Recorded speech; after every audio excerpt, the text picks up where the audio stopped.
in a world where there's a lot of people that should stand up here and give the presentation over me when it comes to thumbnails and headlines and what I would call growth hacking, it's super important, but I feel like everybody here is either grounded in it or knows its importance and will continue to try to learn those tactics. The one thing that I'm seeing from a lot of creators in this room specifically and outside, similar to a lot of the creators in here, is they are getting so growth hack oriented that it's manipulating and diluting the actual story, and it's just about hacking and getting the numbers, which is great for the short term, but is the reason so many people have lost in the long term, because they become mathematical machines and their story becomes less authentic and they become a caricature of themselves that are basically pandering to the growth in the category they want to be successful in. This has been the single reason I feel like I've had continuous success, because I just stay kind of in my thing, and if it works at the time at YouTube or Instagram or Snapchat, mazel tov, and if it doesn't, I'm okay with that. I'm okay with people having more followers or making more money, because I know when I deviate, you have only a chapter instead of an entire career. So I implore so many of you, I understand, especially hanging out with everybody here, it's like, oh, you have 4 million fucking subscribers, like, you know, all that shit, I get it, it gets very competitive, we're humans, I get it. But please do me a favor, please, please, please be religious to hold on to your truths and your stories, because when you start diluting from that, you start beginning the process of you becoming irrelevant. Yeah. It's important. You like that one? It's good, right? Got an interesting one that I thought would be a good theme for everybody. We need to ask more. I get so many emails and DMs from so many of you of like, how? The answer is ask more. How do you get brand deals? Email every brand on earth. I mean this. You know, I know some of you have seen like me talk about like Instagram DM. Like I'm getting 50 emails a week from people that, same basic title, doing the Instagram DM changed my fucking life. A stunning thing happens when you ask. Somebody says yes. So I think one of the biggest things that is happening in this room when I think about it is that people's egos are getting in their way. The feelings of getting hurt when somebody says no hurts your ego so much that it stops you from even asking in the first place. It is stunning to me how much I like when people say no. I prefer when people say no. I tend to bounce into different industries in my career, because once I become big in one and it becomes easy to say yes, I hate it. So, there's a lot of fucking fancy people in here who think they're bigger than they actually are. And so I highly recommend that you check your fucking ego at the door, because it's the substantial aspect that's holding you back from your next chapter. So please, please, please start asking more DM, more email, and 5149. When you're reaching out to somebody that you want something from, it's a good idea to start with what you're gonna do for them. I'm aware that you want a $100,000 sneaker deal. I get it. The fuck's in it for the sneaker, right? So don't take for granted subscribers or comments. Be thoughtful, understand what they're about, pay attention, do your homework, listen, pay attention to what they're doing on social. 30 minutes of homework can articulate a far better way to have a conversation with somebody that you want something from. Thanks, Mom.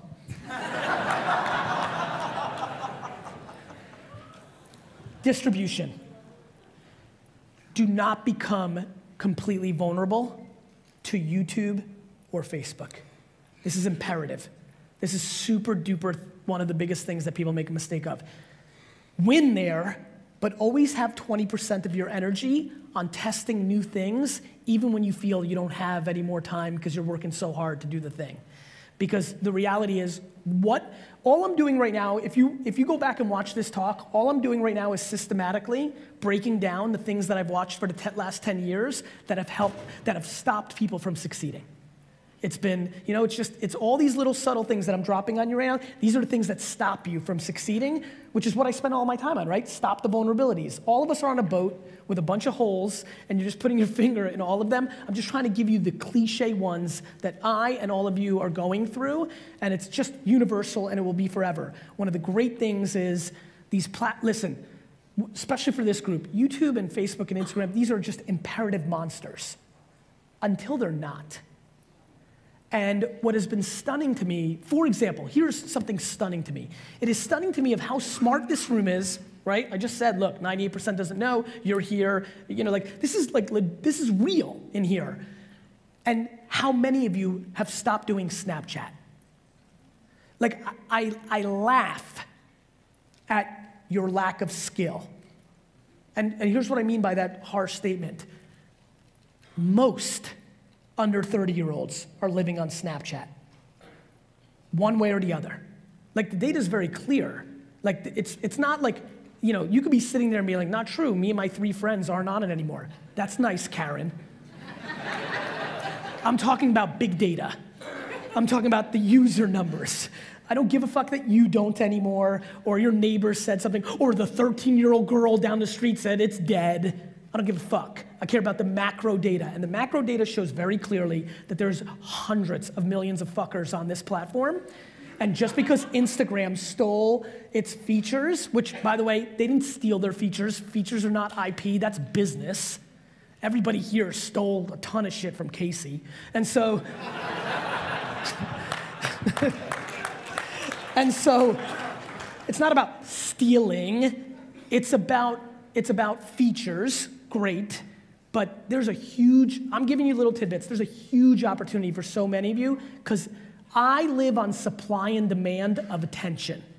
And when a lot of people left Snapchat to only focus on Instagram stories, because why should I do 2 things? It's easier to do 1, or whatever other fancy reason you made up that call, it left a white space for enormous opportunity, and I highly recommend Shonduras comes out of retirement and starts drawing again, and a million other things. And so these are the things that fascinate me. Becoming too one-dimensional, not creating content native for the platform, and the thing that most is running through my mind, which is I'm trying to get into the mind of this audience.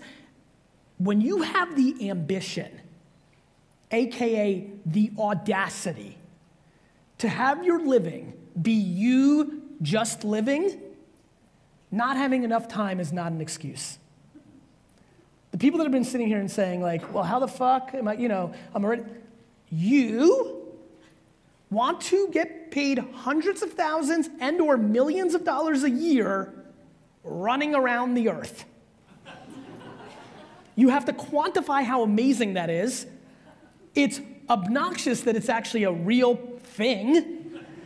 Like, if you go read the Amazon reviews of my first book, Crush It, that came out in 2009, where I talked about all this, people were like, get the fuck out of here. Nobody's gonna pay people to like do things on a device. Like, it was so ridiculous. That's only 8 years ago, right? So please understand the obnoxious level of audacity that we have to be interesting enough to get paid to just do. And please then deploy the work ethic that is needed to actually pull this off.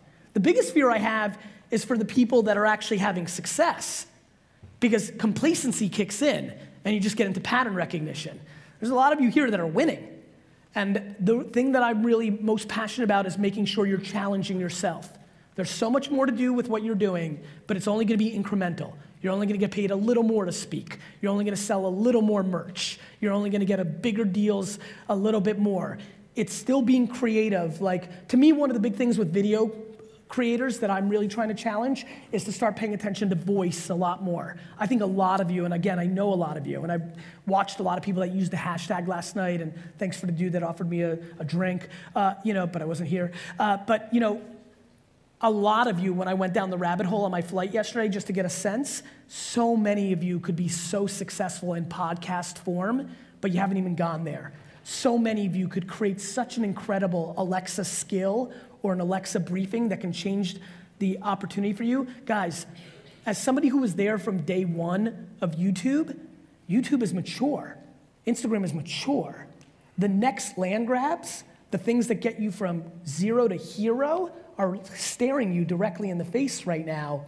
The problem is some level of your success is stopping you from allocating time to take the chance on the new thing that can disproportionately leapfrog you 3 or 4 spots.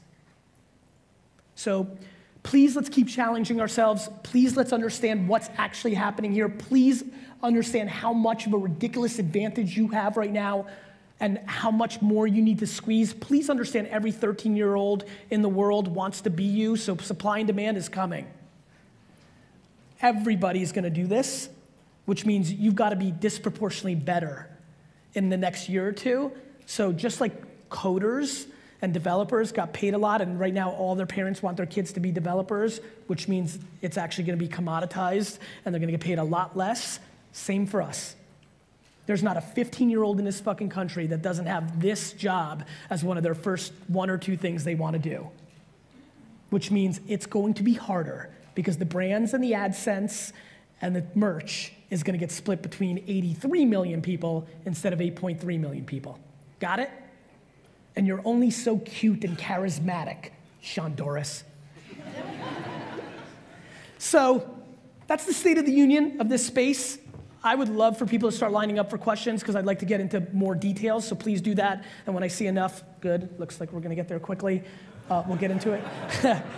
And I know a lot of you came out for this event because I talked about it and I saw a lot of the tweets ahead of time, and I just want you guys to know I'm ridiculously humbled and thankful for the attention and the admiration, and I really, really, really, really have a lot of heart for this community, and I thank you for having me. Thanks. Okay, let's get into the good shit. First of all, thank you. And I know you've inspired a bunch of us here. You talk about regret and you talk about not doing shit. And I'm here, I'm a small guy. I own 2 small businesses in Austin, Texas. Yep. I want to get better. Good. I know that this is an opportunity to be first in line. Yes. With about 800 people. Yep. I'll do whatever I have to do to go to New York, even if it's scrub your floors with my toothbrush. Is that at all a possibility? And well, you can definitely come and scrub our floors with a toothbrush. Okay. Are you gonna? What's the second part? The second part is I just want to get better, and I know by doing that I have to learn from the best. I've been following you. I don't even want to follow you. I just want to follow your team. I'm a creator, and I'm just asking for that. Cool. So Ryan, do me a favor. Yes, Email sir. Gary at VaynerMedia. Yes, sir. In the title, put, I'm Ryan. I'm the first guy that talked at the event today. I talked about toothbrush, this, that, the other thing. And in January, I'll let you come and spend a week with the team. Thank you, sir. You're welcome. Thank you.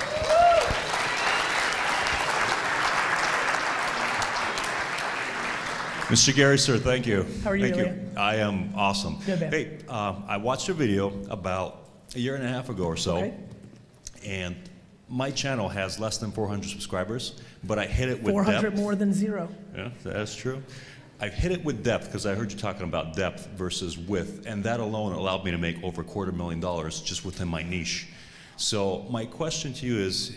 And real quick, I'm going to stop you. I apologize. This is super important.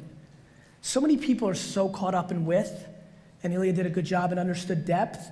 Like, there's so many people that have so many more followers than me, and their book comes out, and they sell 1,000 copies.